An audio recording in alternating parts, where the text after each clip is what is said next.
சுபஸ்ரீ. நாங்கள் 6ஆம் வகுப்பு ஊப்பரில் படிக்கிறோம். நாங்கள் இப்பொழுது மூலிகைகளின் வகைகளை பற்றி கூறப்போகிறோம். இன்றைய மனிதர்கள் ஆகிய நாம் பலதரப்பட்ட நோய்களுக்கு ஆளாகி அந்நோய்களிலிருந்து நம்மை மீட்டெடுக்க ஆங்கில மருத்துவ முறைகளையே நாடி செல்கிறோம். வருமுன் காப்போம் என்ற மொழியை மனதிலிருந்து நம் வீடுகளை சுற்றி இருக்கின்ற இயற்கை மூலிகைகளை பயன்படுத்தினால் நோய்களிலிருந்து நம்மை காத்துக்கொள்ள முடியும். அதற்காக நம்மை சுற்றி இருக்கின்ற சில மூலிகைகளை நாங்கள் இப்போது அறிமுகம் செய்கிறோம். இம்மூலிகைகளை பயன்படுத்தி நாங்கள் உருவாக்கிய சில மருத்துவ முறைகளையும் இங்கு கூறவிருக்கிறோம். இதுதான் வெற்றிலை. வெற்றிலை நரம்பு மண்டலத்திற்கு பலம் கொடுக்கிறது. நாக்கு சக்தியை அதிகரிக்கும். வயிற்றுப்புண், வாய்ப்புண், வாழதுணற்றம் போன்றவற்றை நீக்கும். இதுதான் கற்றாழை. கற்றாழை உடல் கோளாறுகளை நீக்கும். உடல் சூட்டை தணிக்கும். செரிமான அமைப்பை மேம்படுத்தும். இதுதான் நித்திய கல்யாணி.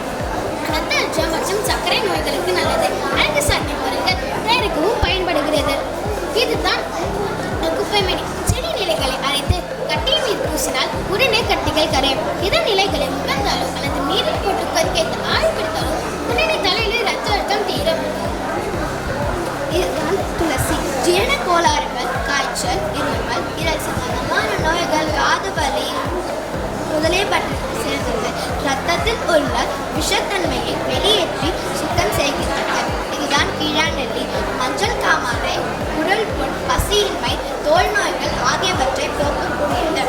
இதுதான் கற்பூரவல்லி. மிகச்சிறந்த இருமல் மருந்து. 5 இலைகளை அப்படியே சாப்பிட்டால் உடனே மூக்கடைப்பு, தொண்டை வறட்சி, இருமல் மறையும்.